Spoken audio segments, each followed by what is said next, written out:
मैं रेनू। अंदर आ जा बेटा।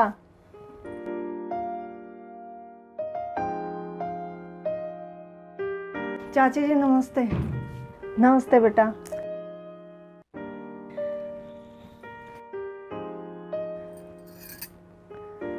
आज कैसे रास्ता भूल गई? अरे आज मैं आपसे ही मिलने आई थी, मुझे आज आपसे ही काम है। हाँ चाची से क्या काम आ गया? अरे चाची जी आज मैं ना पूनम के लिए आई थी। आपने इतने अच्छे रिश्ते करवाए हैं, कोई एक लड़का पूनम के लिए भी बता दो। अब हम ना उसकी शादी करने की सोच रहे हैं। आपको तो पता है मेरी पूनम कितनी सुंदर है, बीए पास किया हुआ है और हाइट भी 5 फुट 4 इंच है। अरे एक लड़की में भला और क्या चाहिए? वो सब तो ठीक है, लेकिन पूनम की भी तो कोई इच्छा होगी भाई। आजकल बच्चों की चॉइस भी बहुत हो गई है। उसकी ज़्यादा इच्छाएं नहीं है चाची जी, बस यही कि लड़का सुंदर हो, पर्सनैलिटी अच्छी हो, नौकरी अच्छी हो, महीने का 70-80 हज़ार रुपये कमा ले, घर अच्छा हो, एसी हो घर में तो और भी अच्छा है, गाड़ी हो बस। और हाँ अरे चाची जी एक बात तो मैं भूल ही गई, लड़का इकलौता होना चाहिए।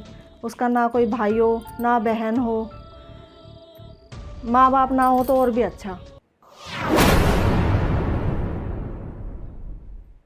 अब आपको तो पता ही है सास ससुर का कितना काम हो जाता है, और हमारी पूनम कितनी लाडली है, उसको हमने कितने लाड प्यार से पाला है।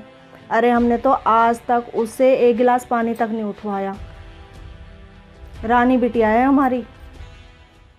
एक लड़का है तो मेरी निगाह में सुंदर है, पर्सनैलिटी भी बहुत अच्छी है, अच्छी नौकरी है, महीने का 1 लाख रुपए कमा लेता है। अच्छा चाची जी तो जल्दी से बात करवाओ ना वहाँ पे। पर उसकी भी कुछ शर्तें हैं। अरे उनकी कोई भी शर्त हो, हमें सब शर्तें मंजूर हैं।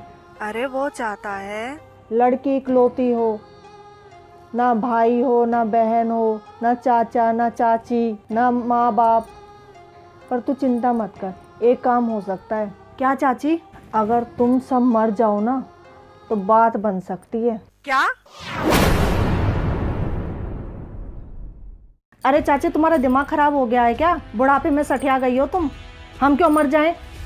अरे आगे पीछे दुख सुख में बेटी के हम ही तो काम आएंगे, आखिर परिवार ही तो काम आता है। क्यों? लड़का इकलौता होना चाहिए, उसका ना कोई भाई हो ना बहन हो, माँ बाप ना हो तो और भी अच्छा। अरे आगे पीछे दुख सुख में बेटी के हम ही तो काम आएंगे, आखिर परिवार ही तो काम आता है। लड़की का परिवार परिवार है और लड़के का परिवार कुछ नहीं। अरे बेटा अपनी बेटी को परिवार के बारे में बता, उसके महत्व के बारे में बता, घर के बड़े और छोटे क्या होते हैं, उनका प्यार क्या होता है उसके बारे में समझा। बस लड़का अकेला होना चाहिए, सास ससुर ना हो। बड़ी आसानी से कह दिया तूने तो। अरे कल को तेरे बेटे की भी शादी होगी, तेरी भी तो इच्छा होगी अपने बेटे की शादी देखने की। कल को तेरी बहू आएगी और उसकी भी इच्छा हुई तो कि ना मेरे तो सास ससुर नहीं होनी चाहिए, फिर क्या करेगी तू?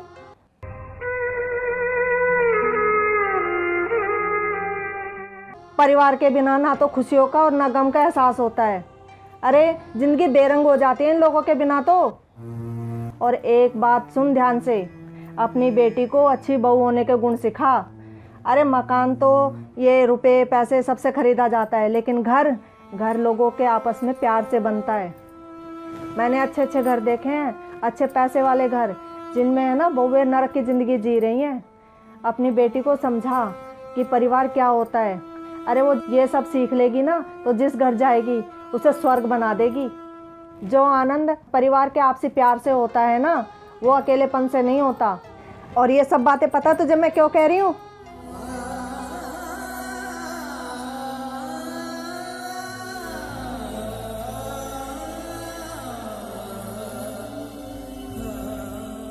क्योंकि मैंने बचपन में ही अपने माँ बाप को खो दिया था। अनाथों की तरह पली बड़ी हूँ मैं। मुझे पता है परिवार क्या होता है, उसकी अहमियत क्या होती है।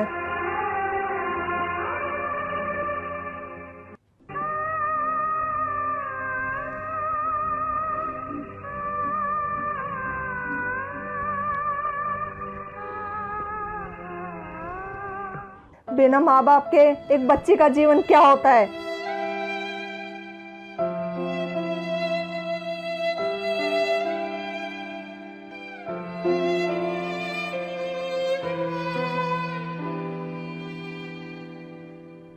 आज के समय में बहुत तेजी से संयुक्त परिवार का चलन खत्म होता जा रहा है। परिवार के सदस्यों में आपसी प्यार से ही घर बनता है। सबकी अपनी अपनी सोच, सबके अलग अलग विचार, फिर भी परिवार के सदस्यों में होता है एक दूसरे से प्यार। पैसे से मकान, दुकान और खरीद सकते हैं कार। परिवार के सदस्यों में आपसी प्रेम से ही बनता है संयुक्त परिवार। बड़ी अजीब विडंबना है। पहले पड़ोसी भी परिवार का हिस्सा होते थे, पर अब परिवार वाले भी पड़ोसी बनते जा रहे हैं। अपनों के बीच सभी दूरियां मिटा लो, रिश्तों में आई दरार को भरकर फिर से सबको गले लगा लो। हाय फ्रेंड्स, कुछ लोग कहते हैं कि संयुक्त परिवार के बहुत फायदे होते हैं और कुछ लोग कहते हैं संयुक्त परिवार के बहुत नुकसान होते हैं। आपको क्या लगता है, संयुक्त परिवार के फायदे ज़्यादा हैं या नुकसान? अपना जवाब कमेंट बॉक्स में लिख कर बताएं।